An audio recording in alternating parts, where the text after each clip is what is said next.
இப்போ வந்து நம்ம டொமஸ்டிக் மார்க்கெட் வந்து சைட்வேஸ்ல பெர்ஃபார்ம் பண்ணிக்கிட்டு இருக்கு. ஸோ இன்வெஸ்டர்ஸ் இன்டர்நேஷனல் மார்க்கெட்ட ஃபோக்கஸ் பண்ணலாமா? ஓகே, இன்டர்நேஷனல் பண்ணலாம். But need to be very careful. நம்ம சொன்ன மாரி இந்த லாஸ்ட் 1 இயர்ல international market has done well. நல்லா பண்ணிட்டாங்க. ம். பட் அகைன் இப்போ வந்து ஹை வேல்யூவேஷன். திரும்ப நம்ம சில்வர் ஸ்டோரி அப்படியே எடுத்தாங்க. இப்போ 4 லாக்ஸ்ல எப்படி சில்வர் பார்த்தோமோ, அந்த மாரி குளோபல் மார்க்கெட் வந்து ரொம்ப பாசிட்டிவா இருக்கு. இப்போ நீங்க உள்ள போறீங்க அப்படின்றது பீக்ல உள்ள போறீங்க.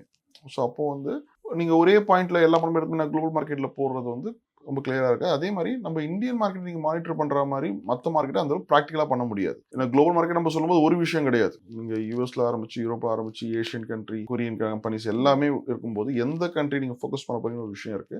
Every country has a same geopolitical issue இருக்கு, டாலர் இஷ்யூ இருக்கு. எல்லா கண்ட்ரியுமே அவங்க everybody has their own problems. But plus மார்க்கெட்டும் ரெக்கவர் ஆகி மேல வந்திருக்கணும் போது இப்போ நீங்க கால் எடுக்கலாமானா ஒரு part of the money take a call. ஒரு இன்டர்நேஷனல் ஃபண்ட் நீங்க எடுத்து போறீங்க ஜென்ரலாகவே வந்து ஒரு 5 to 10% உள்ள இருக்கிறது நல்ல விஷயம். ஒரு 10% வச்சுக்கோங்க வாஸ் சாய்ஸ். நல்லா பண்ணா ஒரு போர்ட்ஃபோலியோல ஒரு 2% ஆட் பண்ணட்டும் உங்களுக்கு. நல்லா ரொம்ப நல்லா பண்ணிருக்கேன் எல்லா படத்தையும் உள்ள போட்டுமான்றது இட்ஸ் நாட் ஒர்க் அவுட்.